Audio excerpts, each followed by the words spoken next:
gracias, buenas tardes, un gusto estar nuevamente aquí en la Universidad de Guadalajara, en la que tengo oportunidad de, por suerte, ser invitado y tener muy buenos y queridos amigos y colegas, y estar nuevamente en México.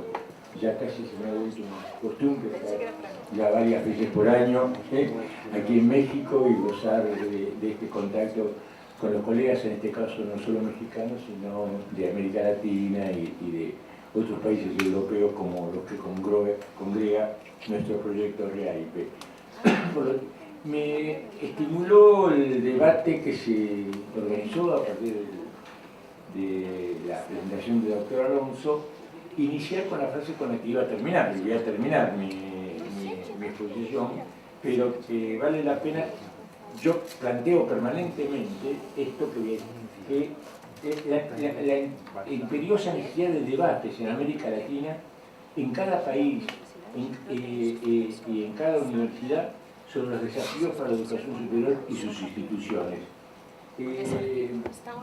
Espero que a lo largo de mi exposición podamos tratar de explicarnos por qué ustedes veían esas contradicciones, ¿no es cierto? Es decir, las contradicciones entre el pensamiento crítico y instituciones que son resistentes al pensamiento crítico, absolutamente y muchas veces difíciles de penetrar por ese pensamiento crítico.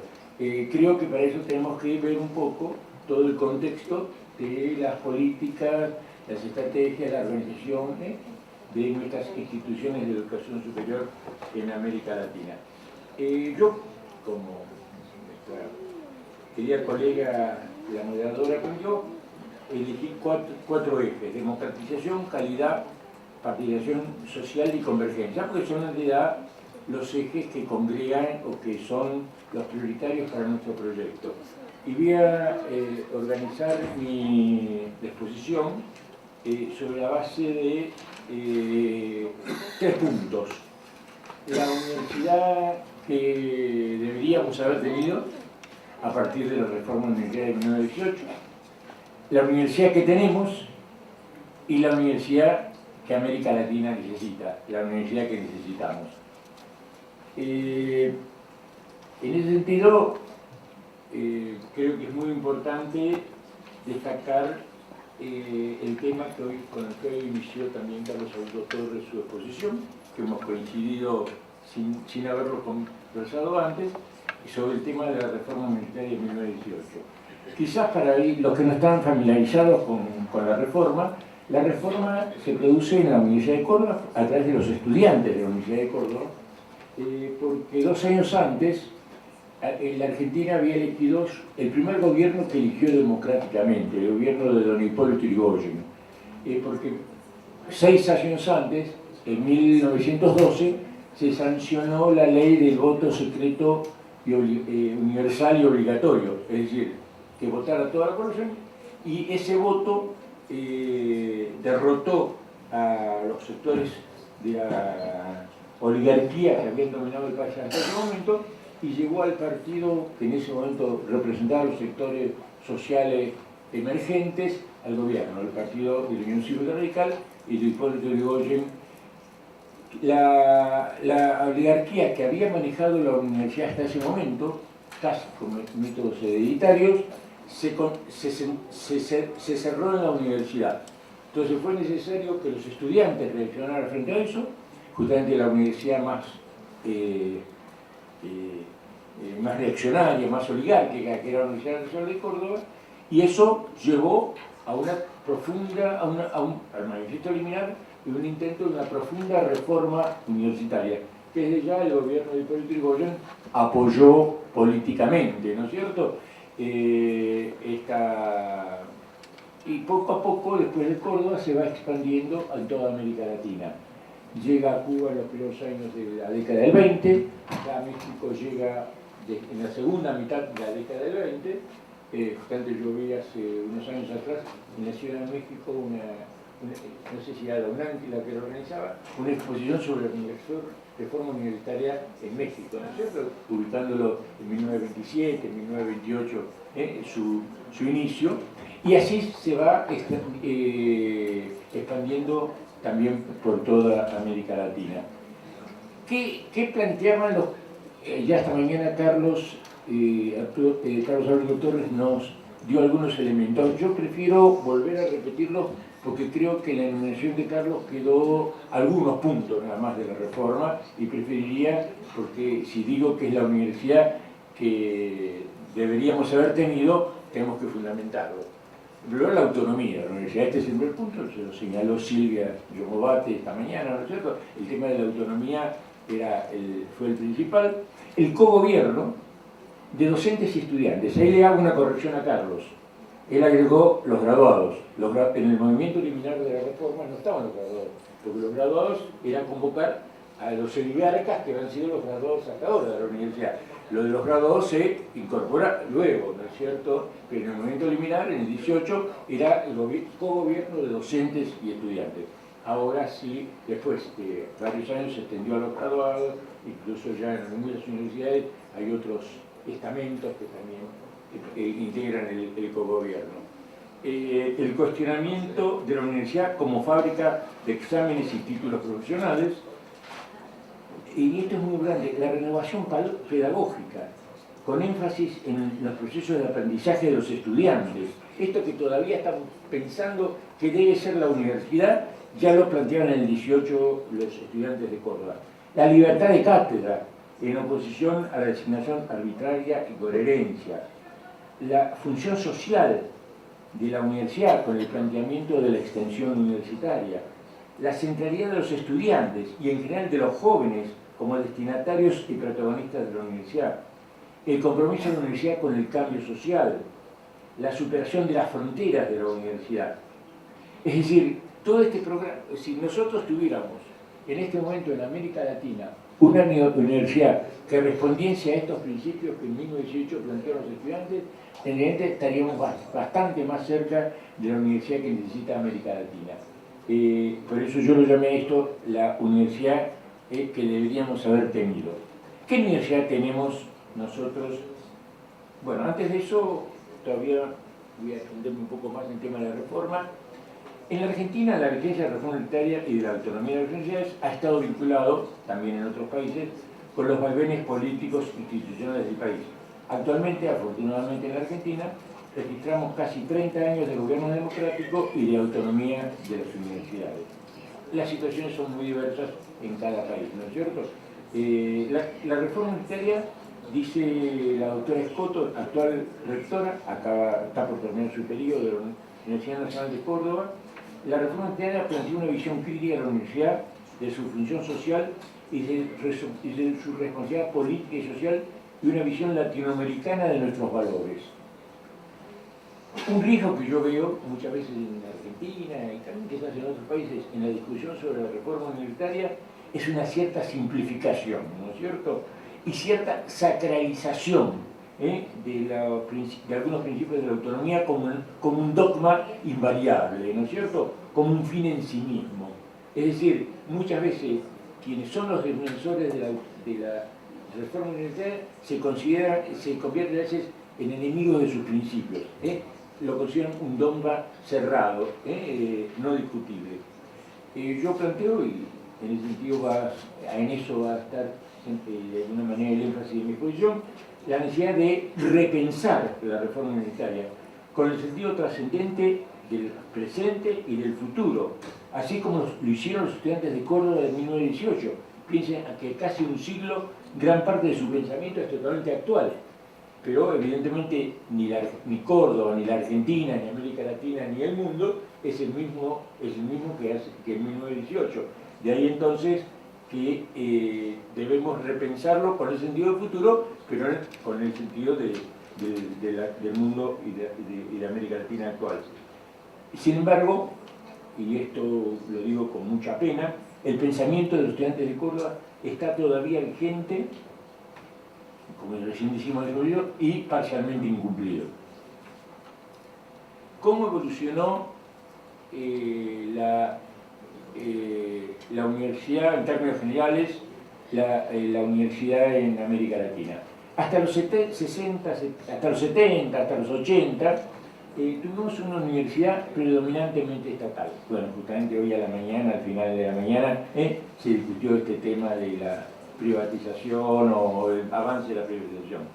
Con una fuerte autonomía institucional y académica, a partir de la reforma universitaria de Córdoba, teníamos una universidad, y alguna vez seguimos teniendo, esencialmente napoleónica, profesionalista, y con una escasa influencia en algunos países, particularmente en Colombia y en algunos otros países de América Latina, de la educación superior norteamericana, y con la aparición de algunas nuevas instituciones universitarias.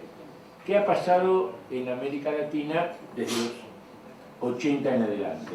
Las políticas neoliberales reemplazan a las políticas de bienestar por concepciones de mercado. Y eso lleva entonces a esta situación. Se crean un altísimo número de instituciones universitarias que generan, en primer lugar, una fuerte diversificación de la educación superior, es muy diversa, una gran heterogeneidad en los niveles de calidad, un gran crecimiento del número de universidades privadas. Actualmente alrededor del 60% o algo más de la matrícula va a universidades privadas. Y una influencia heterogénea y de diversos y contradictorios modelos universitarios de distintos países, Estados Unidos, países europeos, de instituciones, el Banco Mundial, el BID, la UNESCO desde su punto de vista. Veamos algunos números que nos den el marco de instituciones estudiantes y tasas de escolarización en América Latina. En 1950 teníamos 75 universidades en América Latina. Así fue aumentando a 330, 850, 812. Actualmente tenemos, yo digo, posiblemente más de 3.000. En realidad no lo sabemos, y ese es uno de los problemas. No sabemos cuántas universidades tenemos en América Latina. El número de estudiantes pasó de 267.000 en 1950 a 17, 18 millones, probablemente. Es decir, se multiplicó por 65 veces entre 1950 y 2012. Esta mañana, en un comentario al rector del CUSH, como comentario adicional, yo di esta cifra. En la última década la educación universitaria creció con una tasa, la matrícula creció con una tasa del 6%. Quiero marcar esto porque es más alta que la de enseñanza media, cuando todavía hay en América Latina una alta proporción de jóvenes que no cursan la enseñanza media. Por lo tanto, hemos tenido un crecimiento de la educación superior por encima de un nivel que está antes, lo cual, digamos, estaría representando una tendencia aparentemente positiva. Pero claro, ese 6% se logró con un 8% de crecimiento de la matrícula de la universidad privada y solo el 2,5% de la matrícula de la universidad del sector público, ¿no es cierto? Un poco lo que hoy el profesor Pablo planteaba con respecto a México, y yo le decía que esto ocurrió en toda América Latina. Bueno, las tasas de escolarización eran del 2% en 1950, y ahora no lo sabemos. El último dato que tenemos es un dato de IESAL del 2003, que habla de un 28%, los censos de las décadas del 2000 nos dan un porcentaje del 19%, porque este dato de tasa de escolarización se hace con datos censales. O sea que estamos alrededor del 25 o 30%, que está muy por debajo de los países desarrollados, a pesar del crecimiento, está en el 55%, Europa con alrededor del 56%, Estados Unidos con el 80% y Asia y Oceanía con el 45%. Es decir, a pesar de ese gran crecimiento, todavía América Latina tiene una tasa de escolarización terciaria relativamente baja. Bueno, después de este marco de las políticas y demás, vamos a empezar a ver algunas notas críticas sobre distintos aspectos de la universidad en América Latina. Primero sobre los temas de las políticas y la gestión de la educación superior en América Latina. Este hecho que recién mencionaba, un crecimiento inorgánico del número de universidades y estudiantes, ¿no es cierto?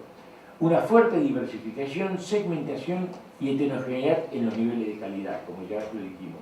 Una escasa articulación entre la educación superior universitaria y la no universitaria, y entre la educación superior y el resto del sistema educativo. Justamente hoy también se planteó, particularmente con la enseñanza media. Después de esto vamos a hablar cuando hablemos de democratización. Escasa articulación con la sociedad, con el trabajo, con la producción, falta de flexibilidad y actualización y cambio de los diseños curriculares, poca, muy escasa participación social en el desarrollo de la educación superior, políticas y estrategias que se plantean sin programas y proyectos, y las políticas y estrategias que no vienen con programas y proyectos quedan en el papel, no quedan en la expresión de deseo. Lo que se ejecutan son programas y proyectos.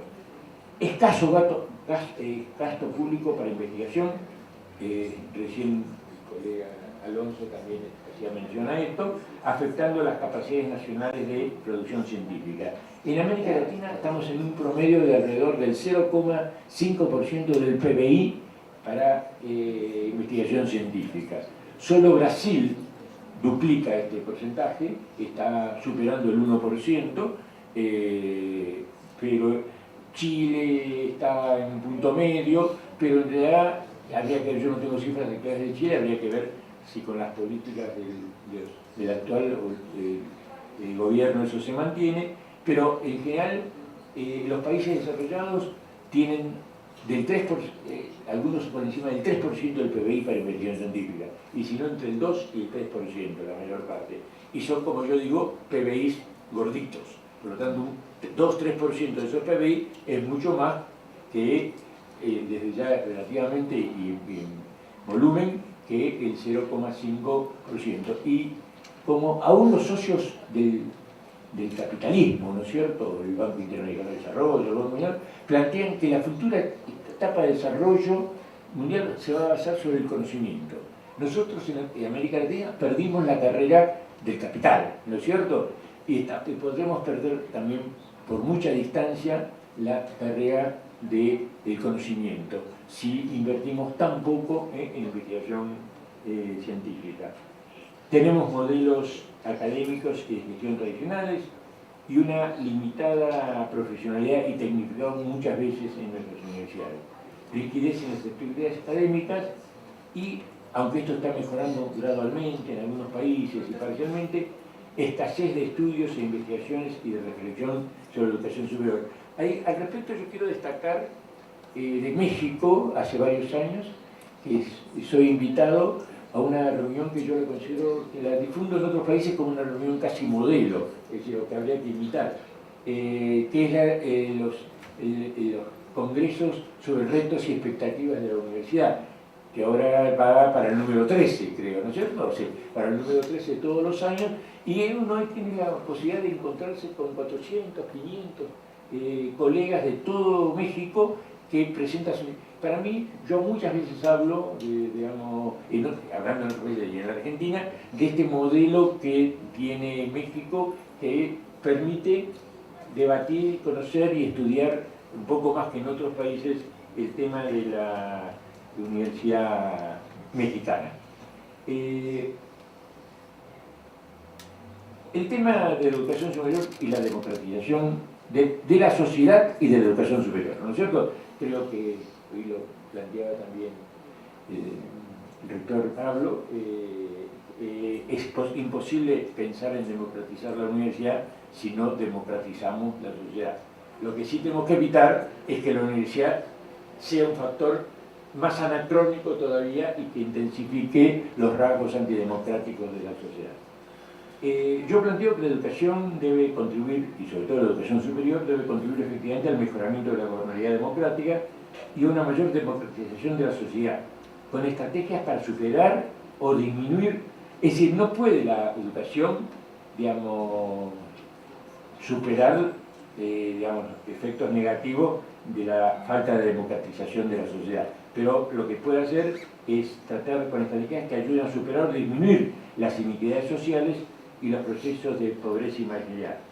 Y muchas veces, y esto lo dejo para el debate, o para la reflexión si no hay tiempo en el debate, muchas veces la educación superior profundiza las inequidades. Estamos ante un peligro con el avance de la ciencia y la tecnología, con los marginales de la sociedad digital, los que no sigan el desarrollo tan rápido de este tren del conocimiento, les va a ser más difícil que antes de subirse al tren, alcanzar el tren más adelante por vías alternativas. El tren cada vez va más rápido y ellos quedan más lejos. Por lo tanto, esto tenemos que pensarlo como una lamentable consecuencia de estas iniquidades. Yo aquí hago una afirmación también para el debate, pero creo que algunas de las afirmaciones que ha habido esta mañana y ahora recién por el doctor Alonso de alguna manera confirman mi punto de vista. Y es que, a pesar de la evolución de la educación superior en América Latina, con esa tasa importante creciendo, en la última década ha incrementado su carácter elitista. Porque estamos haciendo fraude para los estudiantes de menor nivel social. Vuelvo ahí, afirmación para el debate de discusión. Bueno, ustedes esta mañana un poco se tomó el tema de las universidades Patito, las universidades Garaces, toda esta falta. En Brasil esto es dramático, con las llamadas facultades isoladas, aisladas, ¿no es cierto? Es decir, son pseudo universidades. Es decir, los que menos tienen no pueden ir muchas veces a las universidades públicas de mejor calidad porque no les alcanza estos sistemas selectivos y luego tienen que ir a universidades de muy bajo nivel en el cual evidentemente sus títulos van a ser en el futuro no atendidos. Digamos, lo digo todo esto porque creo que es un debate que tenemos que tener, ¿no es cierto? Fuerte. Iniquidades, entre otras dimensiones, por las razones socioeconómicas, aunque ya muchos países de América Latina están creando universidades regionales y demás para atender a las iniquidades, sobre todo geográficas. Étnicas y raciales, una vez tuvimos una exposición sobre eso, por discapacidades físicas. Pero ahora vamos a hablar de un concepto que a mí me interesa mucho desarrollar, que no es mío, sino de otros colegas, que es el de inclusión excluyente. Y por eso, ahora vamos a hablar de eso, digo, hay que encarar una verdadera estrategia de educación superior para todos. Creo en eso disentir con el rector del ITESO, que planteó, digamos, que si crece la educación superior, no va a haber ubicación para todos esos nuevos graduados o profesionales. Tenemos que tener una estrategia de educación superior para todos con acceso universal. Y por eso tenemos que encarar los problemas de iniquidad y establecer fuertes y significativas políticas compensatorias. El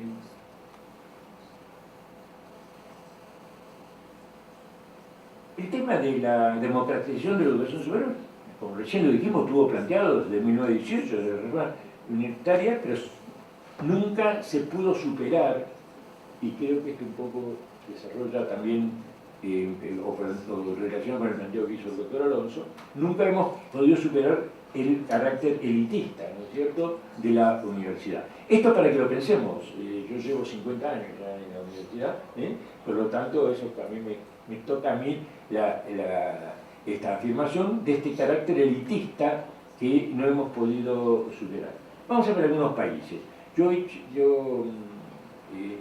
edité, compilé junto con una colega brasileña como producto de su postdoctorado conmigo, María de Fátima Costa de Paula, este libro, La democratización de la educación superior en América Latina, que los colegas de REAIPE ya lo conocen, pero bueno, en ese momento está por ser reeditado porque se agotó, y en Brasil hubo una versión brasileña de este mismo estudio, ¿no es cierto?, con más énfasis en los temas de Brasil.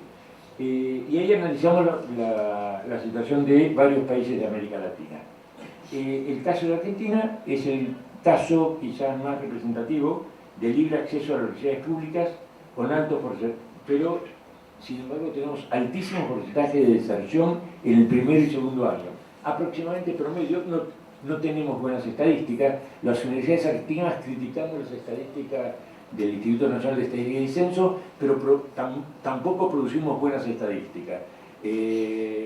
También para ocultar que el 60% de los jóvenes que ingresan se nos van entre el primero y el segundo año. Eso no lo queremos mostrar, ¿no es cierto? Eso es lo que yo hablo digamos, de cómo ocultamos nuestros problemas. En Brasil ha habido avances, sobre todo los gobiernos de Lula y el gobierno de Dilma Rousseff, pero son todavía muy insuficientes, ¿no es cierto? Porque tenía una situación muy, muy grave. Pero claro, Brasil, a pesar de toda esta, que tiene una política nacional con fuerte papel del Estado, el 85% de la matrícula de educación superior brasileña concurre a instituciones privadas. 85%. De ese 85%, alrededor de 2/3, o más, alrededor del 70%, más de 2/3, va a instituciones privadas con fines de lucro, que cotizan en bolsa. Es decir, pues las acciones, es decir, en donde, como cualquier otra sociedad comercial que cotiza en bolsa, su prioridad es el lucro comercial. Entonces, casi, yo diría, un altísimo porcentaje de los estudiantes universitarios brasileños estudian en universidades que son sociedades comerciales. Chile. Bueno, Chile tiene un modelo elitista que ustedes saben, que el gobierno iniciado por la dictadura, los gobiernos democráticos que se han sucedido hasta ahora no han sabido resolver, que ahora ha hecho explosión, ¿no es cierto? Está en plena evolución, justamente creando una grave problemática política social. Justamente los autores del artículo 62 son el colega Oscar Espinosa de nuestro proyecto y Luis Eduardo González. Cuba. Cuba, el artículo lo hizo una querida colega cubana, que digamos, es un poco una de las referentes más importantes en el tema de educación superior cubano, si no la más importante, que es Elvira Martín Sabina. Tuvo un fuerte desarrollo a través de los ZUM, de la municipalidad de las universidades. Llegó a tasas de escolarización superiores al 60%, equivalentes a los países desarrollados. Yo pongo ahí, y queda también para el debate, la necesidad de debatir sobre su calidad. Digamos, desde ya, la educación superior para todos en Cuba es una realidad. Nos queda pendiente el debate. México, bueno, ustedes conocen más que yo, por lo tanto, el artículo sobre este tema lo hizo una querida colega también, que es Sylvie Dirú del DIE, ¿no es cierto?, del Sinvetar. Bueno, ha habido creación de nuevas instituciones de educación superior, tecnológica, politécnica, institutos tecnológicos, universidades interculturales, como vimos esta mañana, pero sin embargo, afirma Sylvie Dirú, con una tasa de deserción del 50% y que persisten las desigualdades inter e interregionales. Bueno, y esta mañana, en la exposición que vimos, podemos verlo. Venezuela, son dos modelos en pugna en Venezuela, ¿no es cierto? El tradicional y la Universidad Bolivariana. En 1998 tenían en Venezuela 28 estudiantes cada 1000 habitantes.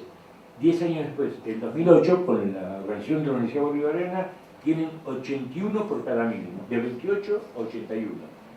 El artículo lo hizo una colega, María Gilda Castellano, que era rectora de la Universidad Bolivariana. Yo hubiera querido que hubiera un artículo también, pero no lo conseguí, del otro sector, digamos, que está dividido en Venezuela. Pero bueno, vuelvo a decir, son todos temas para el debate. En el libro presentamos más análisis de varios casos institucionales sobre intentos de democratización de Argentina y de Brasil. Y aquí quiero tomar el tema de la inclusión excluyente. Este es un tema que desarrollan muchos colegas, particularmente en este libro y en otros libros desarrolla una colega argentina, Ana María Escurra, cuya primera versión de su libro, de sus trabajos sobre la inclusión excluyente, la desarrolló en un seminario sobre el tema en la Universidad del Distrito Federal de México, ¿no es cierto? En un seminario que la Universidad del Distrito Federal hizo sobre esta temática, era 3 o 4 años atrás, ¿no es cierto? Perdón, de la Universidad de la Ciudad de México. De la Ciudad de México. Sí, la que creó el Distrito Federal, ¿no es cierto? Entonces, ¿qué plantea Ana María Escurra? Que tenemos expansión de la educación superior, también de otros niveles, sin cambio de condiciones estructurales de desigualdad social, con dificultades de acceso y de permanencia. Tenemos un modelo unitario diseñado para sectores medios y altos, con ya desigualdades que provienen del nivel secundario. Es una super síntesis, ¿no es cierto? Y la masificación de la educación en América Latina registra brechas agudas en las tasas de graduación, según socioeconómico. Tenemos una graduación socialmente condicionada, por lo menos en los países que han tenido fuerte expansión. Además, y esto me hago cargo porque creo que es parte de nuestro pensamiento, como de por lo menos la mayoría, no digo que nosotros los que estamos acá, pero gran parte de nuestros colegas lo piensan, prevalece la concepción, cuando fracasan los estudiantes en la universidad, que los que fracasan son los estudiantes, no las instituciones ni el sistema. Culpabilizamos a los débiles. Digo, porque esto, digamos, no me gustan las expresiones de nuestra democratización en el pensamiento y demás, un pensamiento revolucionario, pero cuando estamos en la práctica, en la cátedra, muchas veces lo contradecimos. Entonces dice Ana María Ezcurra que es una perspectiva encubridora que preserva el statu quo. Implica una lógica de reproducción de la desigualdad cultural socialmente condicionada. Es decir, en el libro y en un libro que acaba de publicar el año pasado la Universidad Nacional de General Sarmiento de Argentina, el primer libro de su colección sobre educación superior, está un libro más completo de Ana María Ezcurra sobre este tema. Y aquí ahora otro querido colega brasileño, Díaz Sobrino, en un trabajo en 2011, dice, en otro artículo de él en este mismo libro, habla que la exclusión dentro del sistema por oferta de enseñanza primaria y de baja calidad. En Brasil ese es un problema, la enseñanza precaria y de baja calidad. Y bueno, esta mañana se mencionó muy rápidamente, está el tema de los señores de garage, sobre todo en Colombia y los países andinos, las patitos para ustedes aquí en México, las facultades aisladas y llevadas en Brasil, donde son mayoría, ¿no es cierto?, como expresiones institucionales de esto. Bueno, recién tratamos en una de las preguntas de Grosso el tema de las nuevas tecnologías. Yo simplemente no voy a hablar del tema de las nuevas tecnologías, simplemente aceptar que tiene una presencia cada vez mayor las nuevas tecnologías con el fuerte crecimiento de la educación virtual a distancia y virtual. Y ahí donde a mí se me plantea una primera tensión. Las nuevas tecnologías son un instrumento para facilitar la democratización de la educación superior o para profundizar las diferencias. Son desde ya las nuevas tecnologías una oportunidad para la renovación en lo organizativo, en la metodología. Pero el verdadero desafío es cómo la sociedad del conocimiento, de las nuevas tecnologías, de la educación virtual y de los procesos internacionales contribuyen a una mayor democratización e integración social en sociedades más justas, más humanas, más solidarias, en que la ciencia, la tecnología y la educación sean factores decisivos para ello. O sea, las nuevas tecnologías tenemos que ponerlas, y no siempre ocurre, al servicio de la democratización. Vayamos a ver algunas notas sobre el tema de la organización académica. Lo divide en grado o pregrado, como lo llaman en algunos países de América Latina. En Argentina lo llamamos grado, en Chile y países del Pacífico pregrado, pero son equivalentes, son sinónimos. Hasta los 70-80 predominio, como recién decíamos, de las carreras profesionales, del modelo napoleónico. Desde los 80 y los 90, con esta diversificación de las ofertas académicas, se amplía y diversifica la oferta con criterios de gestión muy disímiles, como ya dijimos. Superviven las carreras profesionales largas, las que los europeos llaman las carreras túneles, esa de que uno ingresa y no sale hasta el final, ¿no es cierto? En otras áreas se multiplican los títulos. Por ejemplo, en Argentina tenemos más de 100 títulos diferentes de ingeniero, para dar un ejemplo. En otros casos se acortan las carreras a 4 años.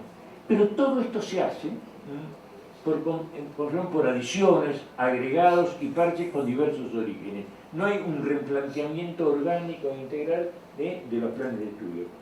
Se hacen con influencias disímiles y contrapuestas. Esto crea dificultades para la compatibilización y la convergencia, también para la movilidad de los estudiantes. Este es uno de los temas que enfrentó el espacio europeo con el proceso de Bolonia. Y bueno, yo planteo que hay que tener debates sobre los objetivos académicos, alcance de los títulos y la articulación institucional. Con respecto al posgrado, vamos a la siguiente. Bueno, ha tenido en toda América Latina una fuerte influencia el modelo norteamericano, ¿no es cierto? Es decir, el máster, que no estaba en nuestro sistema universitario tradicional, comenzó a desarrollarse fuertemente, ¿no es cierto? Pero se agrega el máster sin modificar sustancialmente el grado o el pregrado. Es una adición sin modificar el anterior. El máster en Estados Unidos, ustedes lo conocen muy bien y quizás ustedes forman la misma área académica con Estados Unidos. El college tiene una estructura muy específica de formación general que se profesionaliza o se desarrolla en el máster. En cambio nosotros en América Latina tenemos ya un desarrollo profesional desde el grado del pregrado. Se agrega el máster como una adición sin haber cambiado el grado, es decir, se incorpora eso acríticamente, ¿no es cierto? Es por la influencia de nuestros graduados, en México eso habrá sido muy fuerte y también en otros países de América Latina, que fueron a hacer sus másteres y luego sus doctorados en Estados Unidos y volvieron y lo trajeron. Por ejemplo, a esto se agrega la presencia significativa de otras ofertas académicas extranjeras a través de la educación internacional sin adecuadas regulaciones. Pero, por ejemplo, en varios países, el caso de Argentina, yo cuando critico más fuertemente tomo mi país, ¿no es cierto? Las carreras de grado son largas, más posgrados también largos. Tenemos 8 o 9 años formales entre grado y posgrado, que son 12, 15 años reales.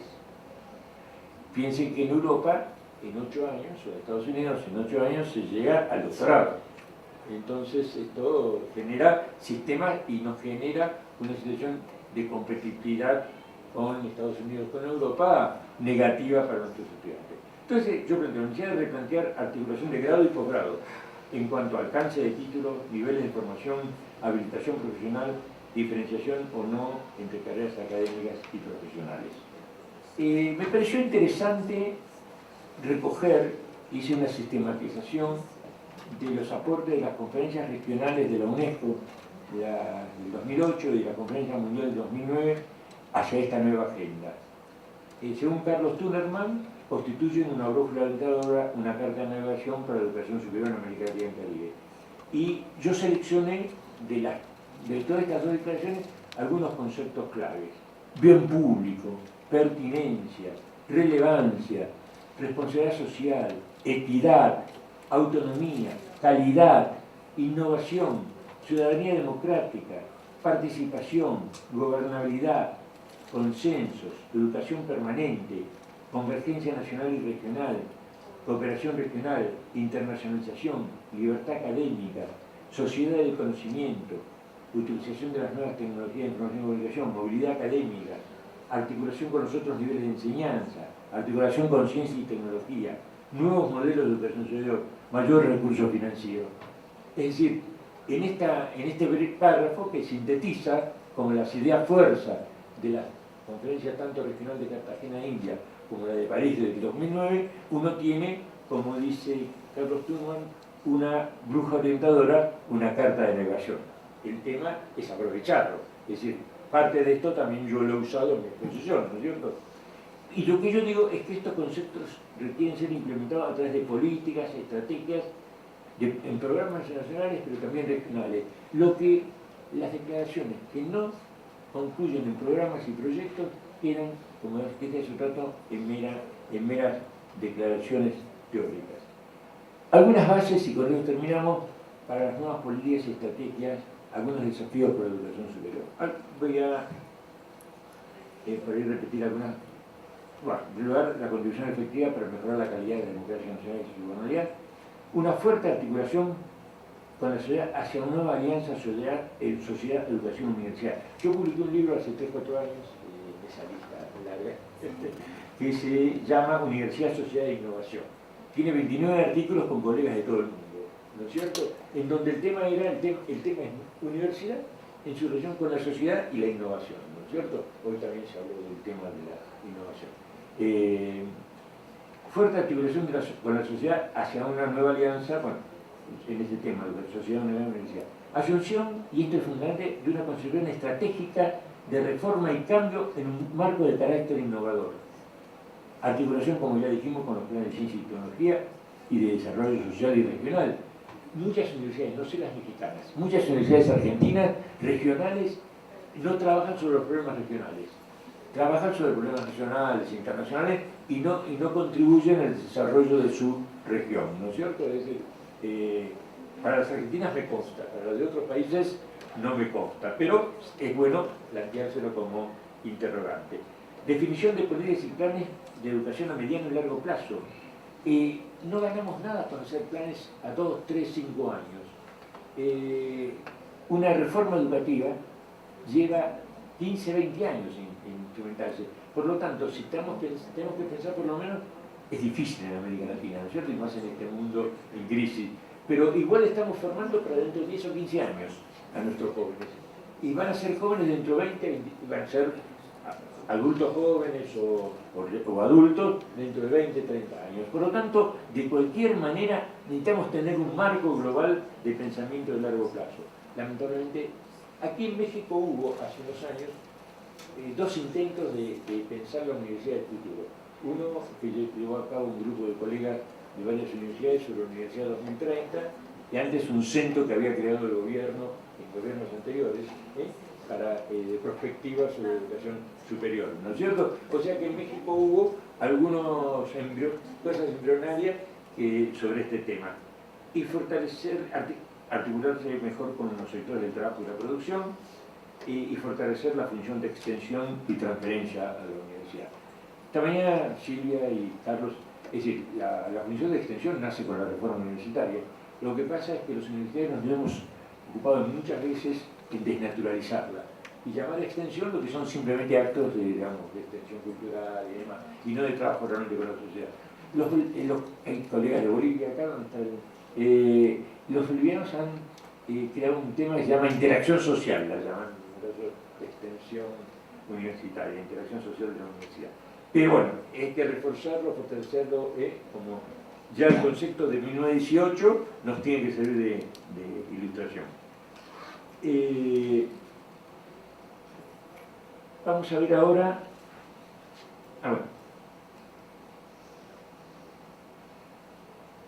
Concepción del conocimiento como factor decisivo para el desarrollo, prioridad para los requerimientos, esto es fundamental, de los sectores pobres con estrategias efectivamente inclusivas, no decir que no hacerlos víctimas a las víctimas, ya en lo que hablamos de Ana María Escurra, prioridad para los procesos de convergencia a nivel nacional, de América Latina para superar la fragmentación, incremento sustantivo de los recursos financieros para la educación y para la educación superior, y para la investigación científica y tecnológica, y mejora, porque no solo no basta con mejorar, que sí es importante, el monto de los recursos financieros, sino que hay que mejorar los mecanismos de asignación y utilización. Yo para un estudio que hice se llamó un libro que publicó UDEVA, Educación Superior Argentina en Debate, para mí el tema de debate es central para mí, ¿no? Lo llamé La Educación Superior Argentina en Debate, fue hace 10 años atrás que lo publiqué. Hice una estimación del presupuesto de cada universidad con el número de estudiantes y dio una relación de 1 a 6. Universidades tenían 6 veces más presupuesto en relación con el número de estudiantes que otras. Digamos, esto simplemente es un detalle, pero me muestra el tema a veces desigual de la asignación de los recursos. Aprovechamiento de las nuevas tecnologías, regulaciones normativas para el control de la educación superior de carácter transnacional. Esto es fundamental. Si no, América Latina se va a convertir en una sucursal de malas universidades de todo el mundo. El negocio para universidades de todo el mundo. Crear un espacio común de educación superior. Y bueno, una cosa en la que yo siempre insisto, consenso amplio y participativo para el diseño y ejecución de estas políticas y proyectos. Si no hay consenso democrático, si no hay participación, si no hay debate, evidentemente es muy difícil que estas políticas sean. Para cerrar, algunas bases para las instituciones. Ahora hemos hablado de las políticas. Veamos las instituciones. Tenemos que innovar en las estructuras institucionales, en las modalidades de conducción, ya en la anterior exposición se habló sobre eso, ¿no es cierto? En las modalidades de conducción y en la toma de decisiones con carácter democrático, participativo y pertinente. Desarrollo institucional basado en planes y programas de carácter estratégico y prospectivo, que atiendan tanto a los niveles nacionales, pero muy especialmente a los regionales. Procesos de evaluación interna y externa de carácter permanente para el mejoramiento de la calidad y la pertenencia académica y social. No solo hacer evaluación, cuando nos las pide el CONAES o el CONADE o cualquiera de las agencias, sino tomar la evaluación como un trabajo permanente.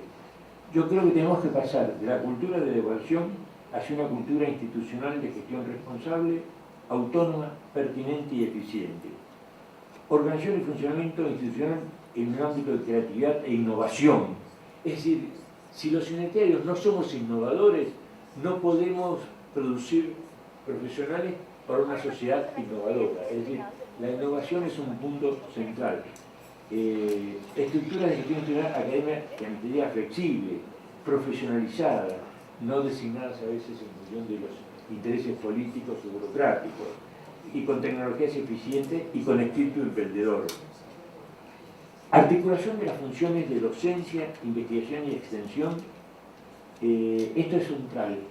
Yo publiqué el año pasado, no publiqué yo, sino compilé un libro sobre la evaluación académica en los países emergentes, que se hizo en base a 3 estudios que se hicieron en 3 países. México, el estudio sobre la evaluación académica lo coordinó la Universidad Autónoma de Baja California y colegas de varias universidades mexicanas, en Brasil y en Argentina. En Argentina me tocó a mí junto con otra colega de otra universidad coordinarlo. Y estudiamos justamente toda esta relación y los intereses de la profesión académica en relación con la docencia, en la investigación y la extensión, ¿no es cierto? Y surgen alternativas bien interesantes sobre esto y sobre cómo muchas veces los académicos nos dedicamos a una cosa. Por ejemplo, en México, el Sistema Nacional de Incentivos, el SNI, ¿no es cierto?, hace que haya una fuerte tendencia para ganar puntos para la investigación, porque eso es lo que asegura el progreso y, por lo tanto, un mayor reconocimiento. Es decir, si alguien trabaja fundamentalmente para mejorar en la docencia y no hace investigación, eso no le es reconocido porque el SNI, y lo mismo ocurre en Brasil, y lo mismo ocurre en Argentina y en otros países, ¿no es cierto? Es decir, no hemos todavía creado la evaluación y los incentivos para la docencia universitaria. Justamente con la UNAM tenemos un proyecto regional sobre el tema de evaluación de la docencia universitaria.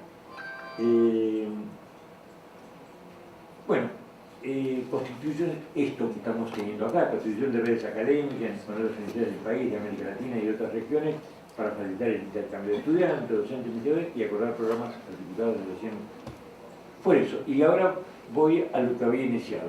Yo siempre pienso, por eso me parecía, lo inicié a partir del debate que dio la intervención del doctor Alonso, que tenemos que debatir en cada país, en cada universidad, sobre todos estos desafíos, pero tenemos que tenerlos presentes. Y que la pertinencia y eficiencia con que encaremos estas nuevas responsabilidades políticas, sociales y académicas de la educación superior favorecerán o no, hasta ahora lamentablemente no lo están favoreciendo, y favorecerán o no sus deseables contribuciones a un pleno desarrollo como justicia social de los países de América Latina. Entonces, simplemente decir que es importante los estudios y los trabajos también comparados entre diversas instituciones. Yo soy el presidente de la Sociedad Argentina de Estudios Comparados en Educación y el presidente del Consejo Mundial de Sociedades de Educación Comparada, y vamos a tener en junio, con presencia de muchos colegas mexicanos, el Congreso Mundial de Educación Comparada, en junio en Buenos Aires, ¿no es cierto?, para dentro de 2 meses. Todo esto, los estudios comparados, el trabajo conjunto que hagamos, y los aportes que hagamos van a contribuir a una mayor, a la universidad que necesitamos en América Latina, con carácter democrático, con calidad, con participación social y convergente para la región de América Latina. Muchas gracias.